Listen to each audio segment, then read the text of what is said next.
Hey everyone, welcome back to another episode here on the Pepetto podcast. I hope you're well and I hope you've had a very good week so far. And happy Wednesday, it's officially halfway through the week, so if you're having a bad week, you're almost there. Because think about it, there's 2 days left. Tomorrow is Friday Eve, Thursday, and then Friday is basically a write-off day in my eyes anyway. As you can see by today's episode, we're talking all about stress. And as you know from the last few episodes I've done, given life updates about my job situation at the moment, 2 weeks ago I did resign from my job, but now I'm happy to say that I've been offered a new job elsewhere and I'm so excited by it. This job is going to be my career job and I'm so excited by it. It's more in the umbrella term of digital marketing. You know, I'm looking at loads of different parts of digital marketing, including social media as well, which I'm so looking forward to. And it's just back to my roots in social media and creation and being part of a team and collaboration and really seeing kind of my thoughts and ideas come to life through social media campaigns, and I'm just so excited to start working. I have a month off between jobs now, so I'm just taking care of myself, and this is all about today's episode with taking care of yourself and not letting yourself get too stressed out. And probably hearing that is stressing you out because it's not an easy thing to do. We all go through stress, and stress can be a good thing. It can motivate us, it can push us to get a deadline done, to get whatever we need done. And it really can help us, but most of the time we get our stress levels to a point where we can't really go back. And we're too stressed, we lead to burnout, we break down about it. And I do talk about burnout a lot, but I'm going to kind of skirt that a little bit and talk more about stress in today's episode. But it is still a very crucial thing to remember. And obviously I can talk for days about how stress affects your mental health, but instead today we're going to be talking more about how it can affect your physical health. Because it's not just about feeling anxious and being stressed and not being able to do tasks because you've got all this stress for this one deadline, so you can't do the other things. Although that is important to mention as well, we're going to be focusing more on the physical side of things. So, and I'll start with saying about my job, and I've been so stressed out about, you know, when I was in the current job when I was in there, I was stressed every day to try and reach my goals even though I couldn't, and I explained to my boss that I couldn't, and all this happening with I couldn't do this because of that, and it wasn't excuses, it was just a genuine, there was no business plan, there was no support for me, and I was stressing about trying to prove myself to them. And actually I kind of took a step back and thought, I need to prove myself to me. Yes, I know I can do this job and I'm here and I'm doing the job, but some people here don't see that, and that's why I left, because you know, it wasn't the right environment for me. And next week I'm doing an episode about surrounding yourself with uplifting people and those that support your growth journey. So we're going to be speaking about that next week, but it is worth mentioning here as well, like that just wasn't the environment that I was working in, so I decided to leave. And the stress of the last 2 months in that job, you know, I wasn't there for that long anyway, but the second half of working there, it was so hard on my mental health and on my physical health. I had many problems with my physical health during that time, and I still do now because of the stress I felt during that time. And it wasn't just stress through the job, it was the stress of the job, my current relationship having ups and downs, my own socials, my own business. There was so many things going on, and I just kind of thought I'm doing too much. And I do too much a lot, and I try and be so productive all the time, and it just doesn't work. So, I mean, I'm really focusing on right now trying to get the right balance of kind of productive versus self-care, because at the moment I'm doing, like, my Sundays are my self-care days. It's my me days. Even though if I've spent the week with my boyfriend or the weekend with my boyfriend, I make sure I have all of Sunday, if not most of Sunday, like at least Sunday afternoon, to focus on myself, you know, to watch my Netflix, to have a bath, have a journal, prepare my mind for the week. You know, it's my rest day as well with exercise, and I really do try and relax with that. However, the rest of the week I'm productive, non-stop, literally from the moment I wake up to the moment I go to sleep, and I'm still thinking about it in my sleep as well. I don't sleep because of the stress I'm under, but the stress, like, it's not a real thing. It's so superficial, because with my work and stuff, I've got no deadlines with it, you know, like especially my own business, it's just me doing it. And I put all this stuff on me because I feel like I have to be productive, because I have to prove to myself that I can do it. And I was speaking about this in therapy yesterday, and I really do believe that is because for so many years I couldn't do things because of my eating disorder, and I couldn't go above and beyond and do so many things at the same time. But during that time as well, I was still trying to push my body to the max in terms of exercise, and mentally as well, trying to refrain myself from eating or stuff like that. Like, I was doing too much with that, and I was pushing myself every day. So I'm still doing those behaviours now, but with work, with you know, my own personal work as well, like even mindfulness and my self-love journey, my growth journey, self-discovery. I try and push myself too hard every day with that, but it's more so with my workload. And I think it's because I missed out on so much during that time in my ED. I'm putting that on, no, I need to prove myself, I need to show that I can do this, I've been through all these things, like more than my ED, I've been through shit over the last few years really, and it's like proving to myself that no, I can do this, I can push myself to do this because I need to prove it to myself.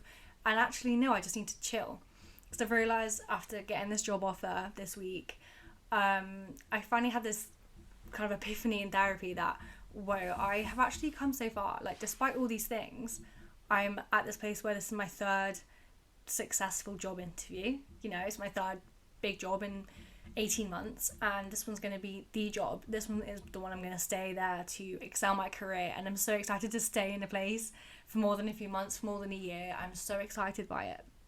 And it is that feeling of, wait, no, I am proud of myself, and I've not let myself feel that, because I feel like I still have another goal to get, another achievement to do. And that's the first thing I'll say in this episode. I know this isn't really talking about stress so much, but all the stress that I've been under for this interview that I've been doing, the interview I had on Monday, I had so much stress for making a presentation, for getting there. You know, it was up in Leeds, this job, but it's only 1 day a week, so I'm going to commute from where I live now. But the stress of like the commute, the getting there, the interview, then I was in the wrong place for the interview and they thought I didn't show up, but no, I was just in the wrong place, and it was so confusing, so stressful. But the stress was worth it. So that's what I mean by how stress can motivate you and it can be worth it. But really, is it worth it? If you put yourself under that stress every single time, your body, more than your like mental health, more than your brain, is really going to suffer. And that's what we're going to get into today. Starting off by talking a little bit of science. I mean, I'm not that great at science, but this is what, you know, I kind of know about with the different hormones and kind of chemicals in our body. Like, we all know what stress does to the brain. It's like this adrenaline response. It's the fight or flight response. Your cortisol levels are all over the place. And that's a primary role in mental health, with your cortisol, your serotonin, your dopamine, the happy hormones, but also the stress hormones. And, you know, stress and adrenaline go hand in hand, and adrenaline is good because it's this fight or flight response.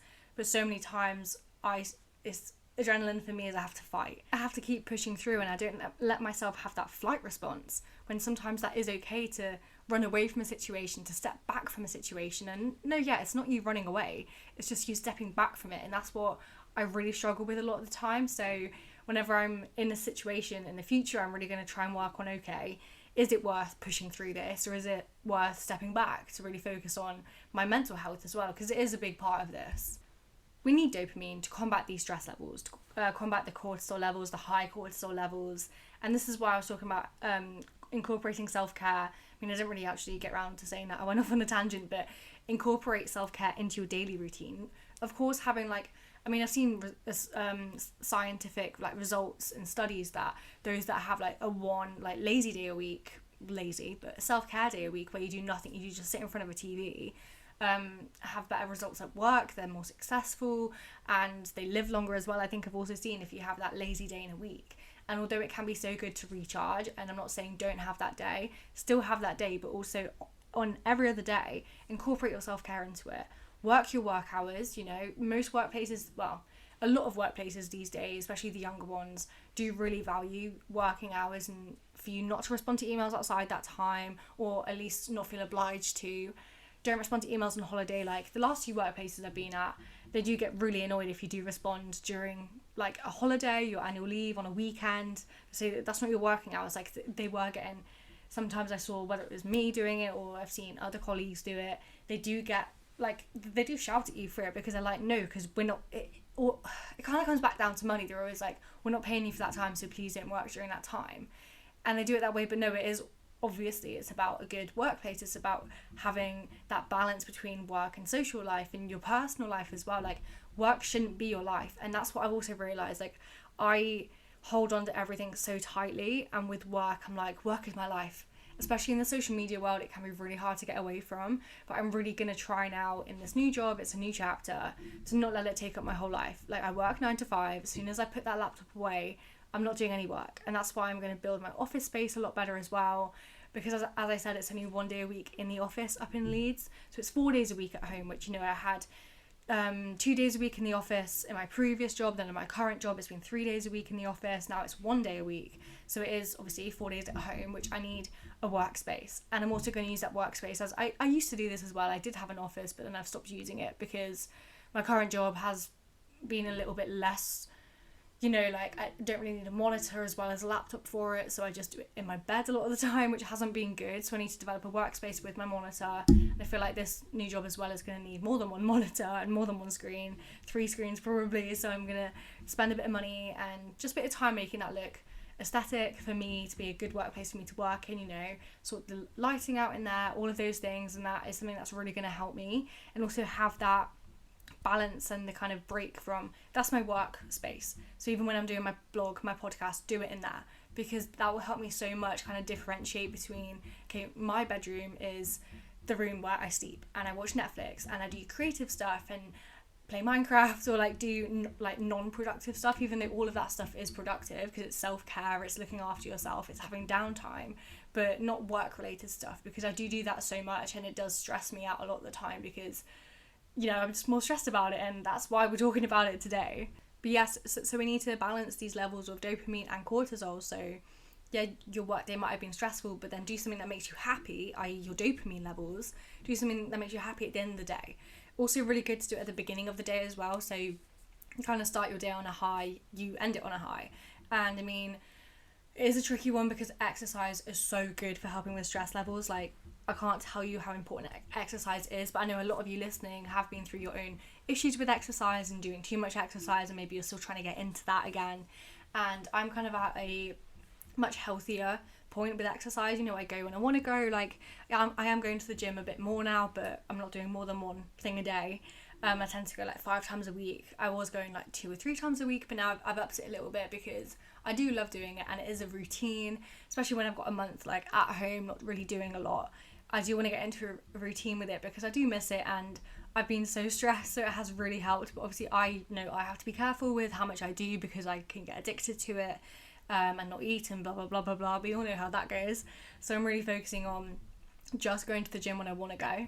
Like, I'm not forcing myself to go when I first wake up. Like, if I want to go, cool, but I make sure I have a snack before I go, or I just go when I want to go. So this morning I just wanted to lay in bed. I was meant to go to the gym with my mum because I've not done a gym class with her in a while, but I wanted to stay in bed. But she still woke me up at like 8 a.m, which is, to be fair, the earliest I've woken up for a long time, other than Monday for my interview. But woke up and I just decided just to watch a bit of Netflix in bed. I made this podcast plan as well, but I just wanted to have a chill in bed, and I can do that, and I love that I can do that. And I thought, I'm not going to go to the gym till this afternoon. But then I stopped my podcast plan, like I wrote it all out, I did a blog post, and I was like, I don't really know what to do now. I watched an episode of Netflix, and I was like, if I watch another one, I will be here all day. So I just kind of got up just to get out of the house. I did a 30-minute upper body weight session, no cardio, nothing, just grab some weights, grab some dumbbells. I used like one machine, so I just had a chill morning, and that's what I love doing, and that has really helped with my stress levels. And again, with my podcast, like, I'm taking my time with it. I'm not rushing myself to do it first thing as well, because that doesn't help. Those episodes that I have done first thing, they are just gibberish. So the brain and body loves routine, so we have to make sure we give it to them. So having this half an hour in the morning before you go to work, before you start your day, it doesn't have to be half an hour, but I know a lot of people kind of get up and go straight to work, but have 10 minutes, and I say this a lot, where you just sit with a morning coffee and just sit with it, or you sit and watch the news, or you read 10 pages of a book, or you journal, or anything that's not to do with work, first thing. Even if, people say it's a bad thing, but even just scrolling through your phone for 10 minutes is absolutely fine too, I think, because it's just something to distract you from work. Like, don't think of it as a distraction, but think of it as what makes you happy that you can do first thing in the morning. It might be exercise, but that's completely up to you as well with how your routine looks.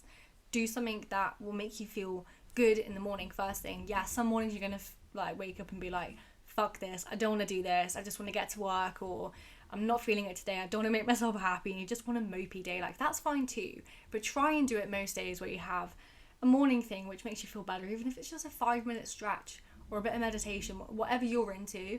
And you will be into these things, I guess, if you're listening to this podcast, but wherever you're into, just spend 5 to 30 minutes doing it, depending on how much time you do have. And if you don't have any time, or you think you don't, wake up 10 minutes earlier. I know it's hard, especially when it's getting into the winter time now, but just try and wake up a little bit earlier, maybe to just increase your dopamine levels, or stand outside for 5 minutes before getting into your car. That can help a lot too. And then do something before you go to bed, and you're probably going to have more time in the evening. but don't save it all for the evening. I would try and do something in the morning, whether that's your skincare in the morning. I don't know whether you do skincare morning or night, or you do a bit of both. Maybe split it up, so you do some like of the more abrasive skincare or the exfoliating like at night, so obviously you don't have a red face in the morning, and then do the more like toning and moisturizing in the morning. Maybe if you want to do it that way, split up your self-care. Even if you're like, oh my god, I do so much self-care already, just do some things in the morning, like maybe meditate or journal in the morning instead of at night, and that will really help with ending and starting your day on a high rather than stressing about work. Like, sure, the stress will still be there, and it's not like, I'm not telling you to push it down or push it away, but you know, it will help. So what are kind of the physical effects of stress on the body? And you might think about this and think about the last time you were stressed, or you know, a lot of people are stressed all the time, so think about how stress is affecting your body and your physical health, not just your mental health, because you might think, okay, stress, I'm anxious all the time, or I'm irritable all the time, and you do have these emotional things as well, which I'll get onto a little bit more later on in the episode. But for now, the physical effects on your body is, there's so many. Like, if you think about stress, like the last time you were stressed, and you think, how was I feeling at that time as well? Like, you're tired, so you're so tired all the time because you're not sleeping. You have restless nights. You have trouble staying asleep or trouble staying awake if it's the other extreme as well. Like, you're so tired all the time, you can't sleep, you might have insomnia as well. Then this then goes to impact everything else that I'm about to mention as well, because sleep deprivation worsens mental health, physical health, everything. Like, everything comes back to sleep, because you've got to rest your body. Like, you would with a car, you wouldn't be driving all day without having a break for your car and filling it up with fuel and whatever it is. So we're going to be speaking about that as well. But then it's this vicious cycle of affecting everything else in your life, in your own personal head, and your physical health as well. So first of all, stress can affect your digestive system so much. Like, I cannot stress enough how many people have like IBS, gut health problems, because it is down to stress most of the time. You know, like, you might have stomach pain a lot, you might lose your appetite or have more of an appetite, depending on, again, which extreme your body's telling you to go. And it can affect, like, for the girls out there, it can affect your menstrual cycle so much as well, and your hormones, and that is another huge problem. Like, stress can delay periods or make them irregular or make them more regular. Usually it is like delay them and make them irregular, but again, it's different for everyone. But it can make them heavier or lighter, and it can just affect it so much, or you could even lose your period due to stress. So it's so important to make sure you are focusing on stress reduction and focusing more on self-care, because it's just, I can't stress how crucial it is. Because if you put yourself under stress, like if you've been through something similar that I have, where you've lost your period due to doing too much exercise, that is still stress on your body, if you want to think of it that way. Like, you think about athletes who lose their periods all the time because of the amount of stress their body is under. That's the same with like work stress, or stress about a relationship, or stress about anything. It's not just about the kind of physical load of stress, it's also the mental load, because it's still going to affect your body in the exact same way, no matter what kind of stress. Again, it's a force affecting your body. Like, no matter where or how it's getting into you, whether it is due to exercise or due to mental reasons, it's still going to affect your body in the exact same way. So if that helps you think about how important it is, like, if you haven't had exercise addiction, or you haven't pushed your body to the limit, like I have, and so many people have, and obviously it's a very toxic thing, I'm not encouraging it at all, like, it's a very toxic thing. If you've not experienced that, I think you can understand, like, maybe put yourself in that, not put yourself in that position, put yourself in the shoes of that person and think, okay, yeah, their body is under so much stress, like, that's going to affect them in so many ways. And I have realised that recently, that the things that I'm kind of going through right now in terms of the physical health aspects are very similar to what I used to go through as well with my eating disorder, because of the stress my body was under, trying to keep me alive basically. And yeah, it might not be as extreme now, but it's still the exact same kind of effects on my body. So it is the digestive health. Like, my stomach has been sore, like I've been bloating more, my IBS has been playing up a lot more as well. It's, oh my god, the skin health is so bad, and this is stress. And I mean, stress has also caused me to kind of forget about my nutrition side of it, my hydration side. Like, stress has kind of stopped me from doing that as well, which is obviously really bad. So I'm not quite sure if it is stress or like a relapse causing these problems, but it's definitely stress at this point. I have realised that, and I thought it was a relapse, but actually no, like, stress has been making me lose my appetite, and you know, it's focusing me to think, oh, okay, I'm stressed out, what can I do? Okay, I'll do exercise. I'm not doing a toxic amount, but again, it's still not gonna help really. But because of the stress on me, my skin's been breaking out so much, because again, your hormones are off balance because of this stress. I said about the menstrual cycles, like, again, with guys it can happen too, because your hormones are still all over the place, which does cause breakouts, acne, blemishes, like whatever it is, like, and I always get like a rash on my chest when I'm anxious or stressed, and I've had that loads too. But like in terms of my face, my skin has been so bad, and it has been at the same level that it used to be during my ED, because of this, again, the stress my body was under. So my skin has been really gross, and I'm not gonna like shame obviously anyone with acne, but I haven't had acne. Like, I've had a few period spots obviously each month, but I haven't had acne in a couple of years because I've been in recovery, and my health has been a lot better. And it's just, oh my god, I hate being in this position where no serums are helping, and I just hate it. But obviously acne, it is curable. You can get it sorted, and that does come back to stress always. Obviously hygiene as well, but it does come back to stress. So that's why I'm focusing on it, because in my mind I'm like, oh, I want to wear makeup to cover it up, but then makeup obviously makes it worse. No matter if you wash your makeup brushes every single day, it's still not going to be good for you. So it's that, okay, I want to cover it up, but that's going to make it worse. So I'm kind of embracing it, but also hate doing that because I want to cover it up, because to me, like, if I look good, I feel good, which can be toxic, but no, it's not. Like, if I put on a cute outfit, I do my hair, I do my makeup, I feel good in myself as well. Like, I feel confident. Again, going back to this confidence I was talking about at the beginning of the episode, I'm feeling confident again, like in my professional life, but also with who I am as a person. Like, I am a confident person, and I can hold on to that. So if this helps me, then I will do it. But yeah, my skin health has been so bad, and the rashes, the breakouts, it's been a lot at the moment, which is affecting me even more, and I'm stressing about it more. Again, this idea of the vicious cycle, but it is making me really, really, really want to focus on getting rid of that stress. And kind of related to that, my hair health has been awful. I got my hair bleached again, like, because I'm a bleach blonde. I've had it since I was literally 14. So how many years is that? Like 7 years I've had my hair bleached. I went brunette for like 6 months, like back to brunette, but that obviously only lasted 6 months. But I had my hair bleached on my birthday, so middle of July I had my hair bleached, and since then I thought it was like bleach or the way the hairdresser did it or whatever, like it looks great, but my hair is thinner. My hair, I mean, I did get it cut short, but usually that makes it look thicker, but it hasn't been. It's been thinner, it's been greasy after, like, if I wash it at night, by the morning it's greasy again, or it might only last 12 hours, like a good wash, which has been pissing me off because I love my hair when it's freshly washed, and it's just been looking gross after one sleep, and I don't know why.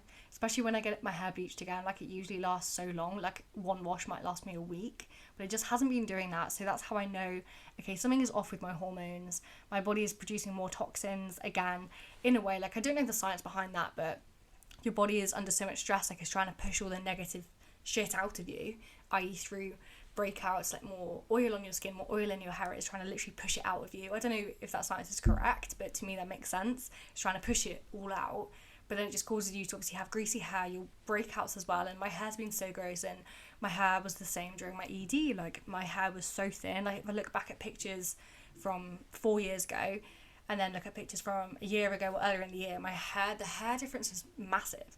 So the fact that my hair is getting thinner as well, and as I said, I love to look good, so I'm like, okay, the stress has really taken out on me, I really need to sort this out. Again, immune system is so important as well when you're stressed, and especially in the winter time. Like, everyone gets ill during the winter, especially when you go back to school or uni. Like, freshers flu is a thing, because it was a thing, like, going back to school when you're younger. Like, you do get ill because everyone's been everywhere over, like, the summer holidays, for example. Same with uni, everyone's coming from all over the country as well. Even if people go back for a weekend, they can bring something back with them from where they were. So it's just all these things impact you. You're ill all the time. When you're under stress as well, that's how it just affects you more, and you get ill more. And it's quite funny because every time, it's not funny, but when I have like an event or something that I'm really stressed out, like an interview, yeah, like going to an event, doing something really stressful that I've been bigging myself up for so long, as soon as that event is finished, like this used to happen with dance shows, with big hockey matches that I did, or like tournaments and county trials and that kind of thing, as soon as that event is done, literally that night or the next morning, I'm ill. And I think I've pushed that away because Monday after my interview, again, it was a 3-hour drive to Leeds. I got back and I was staying with my boyfriend because he lives a bit closer, staying with him, and I just started crying my eyes out because I was so tired and I'd finally done it, and I just like, I'm gonna get ill. And my boyfriend is kind of like a germaphobe, and he hates being ill, so he was like, no, you can't be ill. But I think I've skirted it, which is really good, because I hate being ill, but it does happen actually after every stressful thing, because your body can just relax and it gives in to those like nasty bacteria in your body or whatever, like your body just goes, oh my god, I can relax, and everything does, so you get ill. And for me it's a good thing when that happens, because it makes me like for a week focus on getting better and focus on doing nothing. It can be really stressful because a lot of the time, especially with work, you do one deadline, there's another one straight after, which is why do not get stressed out just for one thing, because there's always going to be another stressful thing ahead. So if you put the same amount of attention on each deadline, no matter if one is big, no matter if one presentation is for like a stakeholder, or like, you know what I mean, like you've got a big presentation, like still put the same attention on it, the same amount of time, okay? Maybe not time, like if obviously it is a bigger project, but you know, with your bigger kind of medium-sized and small-sized projects, have the same kind of deadlines for each different category. Like within the category, I don't mean the same amount of time for like small and a big project, but for every big project you have, even if it's on like a scale, put the same amount of attention on all of them. Same with the medium sized, have a time and a day where you focus on that. Same with smaller sized ones, so that you always, like, your body and brain know, like, okay, this is a big project, okay, we're gonna be doing this. So it's not a surprise each time you have a deadline and you get stressed out, because again, like when you get stressed, it feels like it's the worst amount of stress you've ever faced. But this honestly has been, because of the amount of shit it's taken out on my body. So that's why I'm really trying to work on it.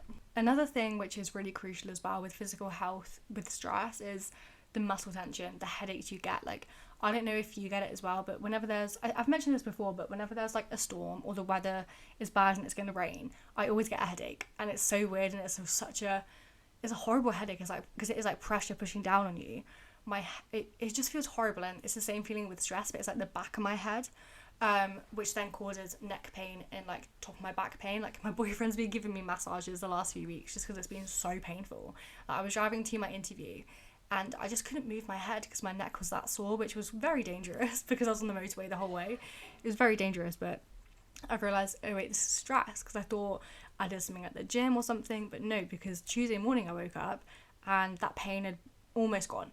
There was just a little bit there, just like obviously left, because it's not in your head. It is actually like pain and stress, like that tension, like, or like your sore shoulders.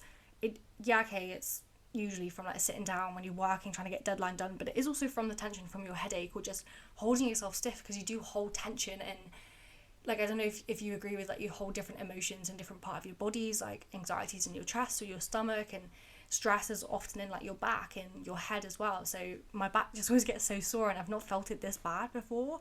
So I'm like, okay, yeah, another sign, a warning sign. But these things I'm talking about are good warning signs, and they are kind of your body like a big red light, like a light coming on in the car, like flashing at you, saying slow down. Then there's more of them, like skin health, hair health, headaches, you know, you got back pain. Like, it's all of these lights coming on in the car. You wouldn't drive your car after that, would you? You check it out. And it's a really good analogy to do. Like, it helped me through my ED with recovery. It was like, you wouldn't run your car on empty, so why are you doing that to yourself? You've got to put the fuel in. So that's so important as well. Like, again, with nutrition and hydration, like, you've got to be on it with that. And I know that I haven't been, and that's been stress affecting me from doing that. So you need to make sure you're eating with it to get that fuel into you, to make sure you can push through on this deadline and kind of reduce these stress levels. Again, as I've been saying, like, stress can affect weight loss or even weight gain, depending on, again, the extremes, whether you turn to emotional, like, I don't want to say binge eating, but like emotional eating, or like comfort eating, or you don't have any appetite. And it is this kind of connection between the stress and like eating or not eating. Usually it is a loss of appetite, not just because like you're busy, but because it's not the first thing on your mind. And your body, like, you feel nauseous because you're so stressed, and your anxiety levels are heightened, your cortisol levels are heightened, so you're not getting enough serotonin or dopamine, so you're just like, I don't know what I'm doing, and you just don't eat because you feel sick, or you just don't have time to eat, or whatever it is. And then cortisol can affect your metabolism as well, and fat storage, so it can be like you gain a bit of weight, or you might be a bit more bloated with it as well, because it is like holding that fat, like the storage. I don't really know the science behind it, but like it does hold the fat more or less, again, depending on your body type, depending on your metabolic rate, there we go, depending on your metabolic rate as well. So it is this kind of thing with, make sure you're eating, even if you feel sick with stress. That will, like, honestly, the power of eating, it took me obviously so long to realise because of what I went through, but it took me so long to realise, like, food makes you feel good. Okay, sometimes you just, like, genuinely don't want to eat because you feel nauseous or you're just not hungry, But when you're stressed, please make time to eat, because that's the most important thing you can do for your body, as well as resting, obviously. But then all of these things are connected. So especially, it all comes back down to sleep. Because if you're not having good sleep, your skin isn't having time to repair or regenerate, your hair isn't, your anxiety isn't, your digestive system doesn't have time to digest, so your IBS will be worse, and all these things do add up. So it always comes back down to sleep. But everything helps each other, okay? You have to make sure you're taking care of yourself, otherwise these things will get worse. And that's like, yeah, okay, as I was saying, like, it is a good warning sign. And maybe, you should let yourself get to this point so you really see the effects it's having. But also, no, like, I feel like once you get to this point where you're having all these things affected due to one little thing, which is stress, which is mad, because it's a mental health thing, you're like, no, it's my mental health, why is it affecting me physically as well? Mental health has a way of taking it out on you. And trust me, like, it's so painful, because you can't, well, you think you can't do a lot about it, but you can. You've then got to go to, yeah, okay, obviously with skin health, make sure you're doing your skincare and stuff, but you've then got to go back to your mental health. You're like, wait, I thought this was my physical health, but no, it obviously is stemming from your mental health. So then you've got to figure out ways to combat that, whilst also trying to combat, okay, I need to eat more, okay, I need to do my skincare, find a good hair mask for my hair, and make sure I'm sleeping as well, make sure I'm taking, I'm calming down, like I'm having a cup of tea before bed or something. I'm like, this is all self-care. And this is all going to help your mental health as well. But then also add in like journaling or mindfulness or therapy, like whatever is going to help the main mental health. But all these things, focusing on your skincare, etc., is going to help your mental health as well. Because if you're doing it at night, you're slowing down at night to take care of yourself. It's so important. And again, stress the idea of exercise. That exercise is so good for your mental health and physical health, obviously, as well. So if you're stressed out, if you don't do a lot of exercise, try going for a walk after work, on your lunch break, maybe go to the gym, maybe go for a run, whatever movement you want to do, even yoga, stretching, very, very low impact workout, like a YouTube video.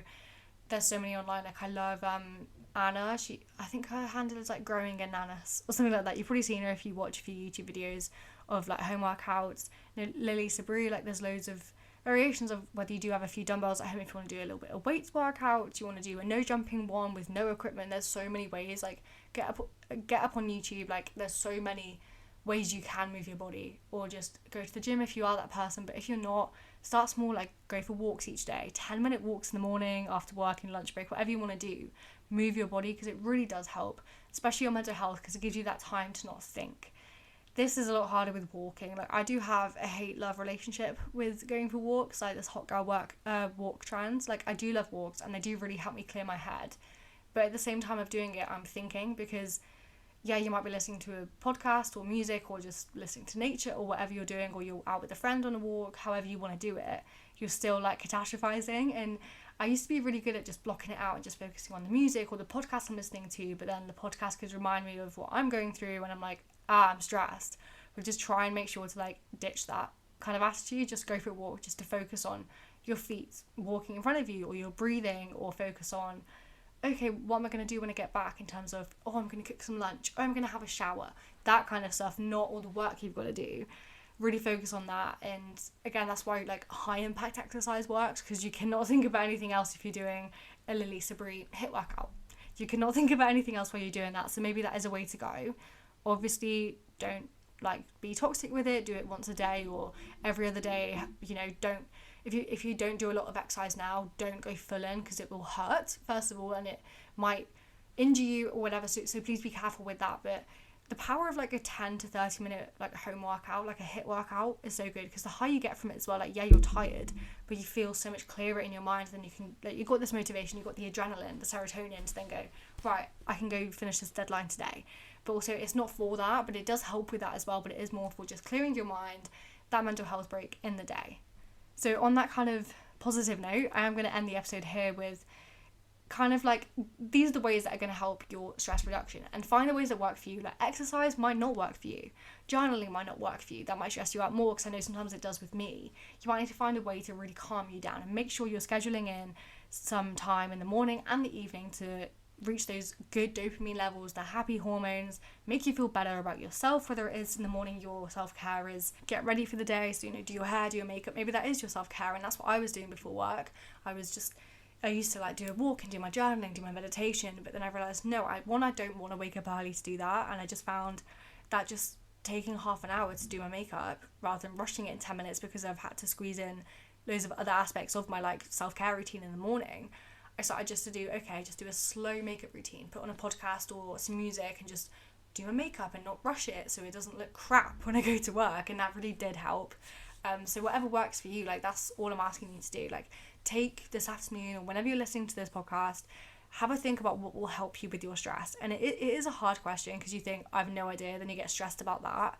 But also really pay attention to your emotions. Emotions are supposed to be felt. So when you're feeling an emotion like stress and anxiety, I know stress isn't a emotion, but when you're feeling these anxious and overwhelming emotions around stress, think about, okay, how is this affecting me more than my mental health? Think about, is it affecting your physical health? And then these are the warning signs. Try and catch it before then, but it sometimes does help when you realise, okay, shit, my skin is shit, my hair is shit, I feel shit, I'm tired, okay, I'm stressed, I need to focus on this. Like, it can be a good sign to wait till those warning signs. So once you've done that one time, like I'm doing now, you're going to catch it in the future a lot earlier as well before you start getting those breakouts, so that you don't have to go through that again, because it can be hard, it can be draining. But anyway, on that note, I hope you have a really good week, and please rate and review this episode if you enjoyed it, if you want more kind of helpful tip episodes rather than me just ranting about a random topic, which is what I usually do. If you want more of these structured episodes with, me giving advice with what I've been going through recently, but also more aimed at helping you rather than me just using you as my journal, please let me know on some topics you want to hear from me. I do have a lot in mind. I do have some guests in mind as well, which is really exciting. But yeah, I'm going to be around a lot on social media the next few weeks as I've got some time. So if you need me, reach out to me, and I'll leave my socials and my blog also in the show notes. So have a good day and goodbye.